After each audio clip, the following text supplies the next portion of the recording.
ఉషశ్రీ చరణ్ గారు మాజీ మంత్రివర్యులు వారు లైన్లో ఉన్నారు.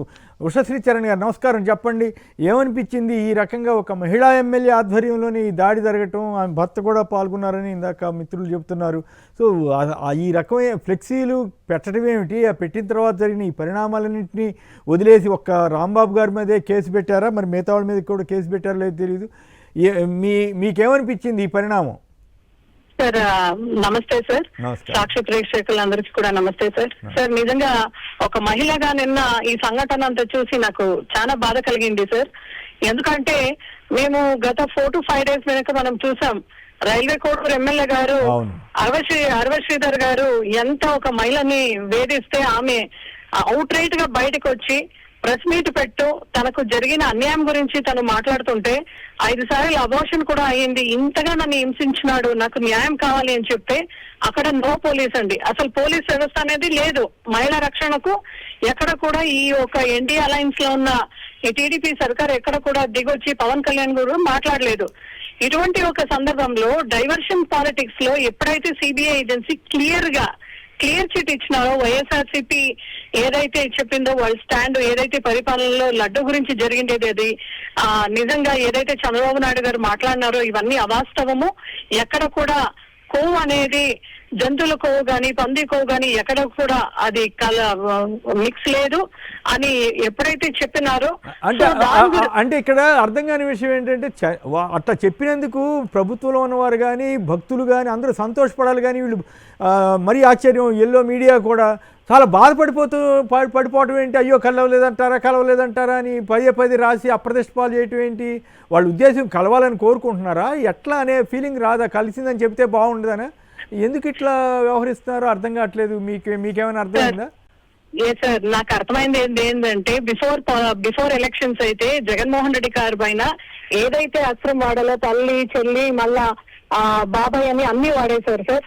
అప్పుడు ఎప్పుడైతే ప్రభుత్వం ఏర్పాటైందో వాళ్ళందరికీ కూడా తెలిసిపోయింది ఇంకా జగన్మోహన్ రెడ్డి గారు ప్రజల మనసులలో ఆయన ఉన్నాడు.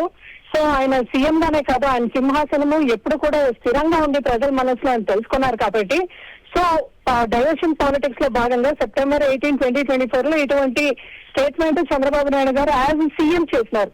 అంటే ఆ రోజు ఆయన ఏం చెప్పినాడు, తిరుపతి వెంకన్ననే నాతో పలకరించినారు ఇలాంటి మాట అని చెప్పినారు.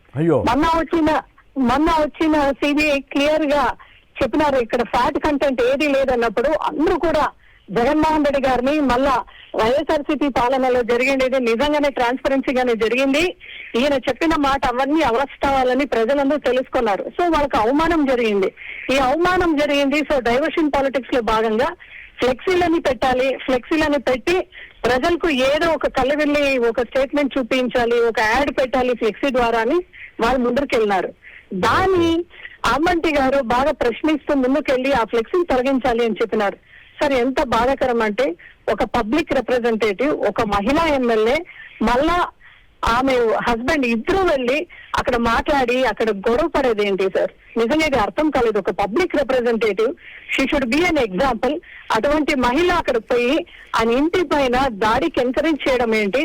అదే విధంగా ఆ జిల్లా లైబ్రరీ చైర్పర్సన్ కూడా ఆమె ఎంత బాగా స్టేట్మెంట్ ఇస్తా ఉంది, అవును మనం ఎంకరేజ్ చేసినాం ఇటువంటి సంఘటనని. ఆమె ప్రెస్ మీడియాకి ముందు వచ్చి మేము ఎంకరేజ్ చేస్తే వాస్తవమే ఆమె ఒప్పుకుంటా ఉంది అంటే ఇంకా నిజంగా ఎక్కడికి వెళ్తా ఉంది? Where is democracy? అంబేద్కర్ గారు రాసిన రాజ్యాంగం కాకుండా రెడ్ బుక్ రాజ్యాంగం, ఈ రోజు జంగల్ రాజ్ అనేది మనం చూస్తున్నామంటే ఒక మహిళగా చాలా బాధపడుతున్నాను.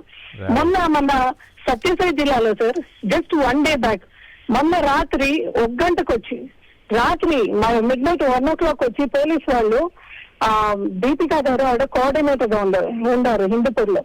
వాళ్ళకు హిందూపూర్ లో అంటే రాష్ట్ర వ్యాప్తంగా పార్టీ మనకందరికి కూడా కాల్ ఇచ్చింది సార్.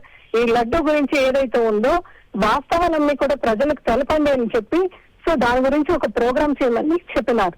మధ్యరాత్రి 1:30కు అంటే షీఈ్ మహిళా కోఆర్డినేటర్ ఆమె ఇంటికి వెళ్ళి మధ్యరాత్రి 1:30కు వాళ్ళు లేపి మళ్ళీ వాళ్ళకి నోటీస్ ఇవ్వడం ఏంటి సార్? నాకు అర్థం కాలేదు. అడుగుతున్నారు వేణుగోపాల్ రెడ్డి గారు మళ్ళా ఆమె వైఫ్ దీపికా గారు అడుగుతున్నారు, ఇది మధ్యరాత్రిలో మీరు మాకు నోటీస్ ఇష్యూ చేస్తున్నారు కదా, ప్రోగ్రామ్ చేయకూడదు, ఒక టెంకాయ కూడా కొట్టకూడదు అని చెప్తున్నారు. ఇంత భయం ఎందుకు సార్ వాళ్ళకి? పోనీ అంత పర్ఫెక్ట్ గా ఉన్నప్పుడు ఆ ఫ్లెక్సీలు రానివ్వకూడదు, అంబటి రాంబాబు గారి మీద దాడి జరగనివ్వకూడదు, ఇవన్నీ చేయకూడదు కదా. అవును, వాస్తవమే కదా సార్. మళ్ళీ సో ఇంత భయం ఎందుకు సార్? వాళ్ళు మధ్యరాత్రిలో పోయి నోటీస్ ఇచ్చి ఈ ప్రోగ్రామ్ చేయకూడదు అని పోలీసులు సహా ఈ చౌద్యం చూస్తున్నారు, ఈ చౌద్యంకి పాల్పడుతున్నారని చెప్పడమే చూసేది చాలా బాధాకరంగా ఉంది sir. But whatever it is sir, we will really stand for అమ్మంటి గారి ఫ్యామిలీ. ఎవరైతే ఈ రోజు వాళ్ళ వైఫ్ కూడా పిటిషన్ వేసినారు, we are standing with his wife, వాళ్ళ ఫ్యామిలీ కోసం. బట్ అమ్మంటి గారు ఈ ఇన్సిడెంట్ అంతా జరిగిన తర్వాత ఆయన మీడియా ముందుకు వచ్చి ఫ్లో ఆఫ్ మూవ్మెంట్ లో అనిండేది వాస్తవమే.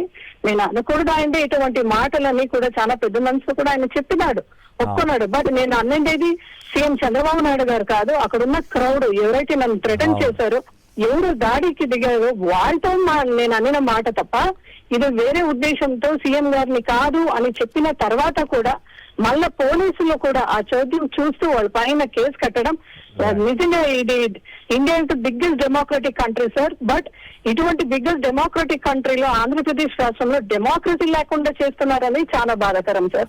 ఒక మహిళగా అయితే ఎంత మంది మహిళలు పోయి కేసు ఇచ్చినా కూడా తీసుకోకుండా, జనసేనలో మీరే చూడండి సార్, రాయల్ కిరణ్ కేసు కావచ్చు, అదే విధంగా మొన్న జరిగిన అరవ శ్రీధర్ వాళ్ళ కేసు చూడొచ్చు, మళ్ళా పూనా రవి గారు చూడొచ్చు. ఇవన్నీ కూడా చూస్తే మహిళలకు అన్యాయం జరుగుతున్నా కూడా నో కేసు, నో పోలీస్.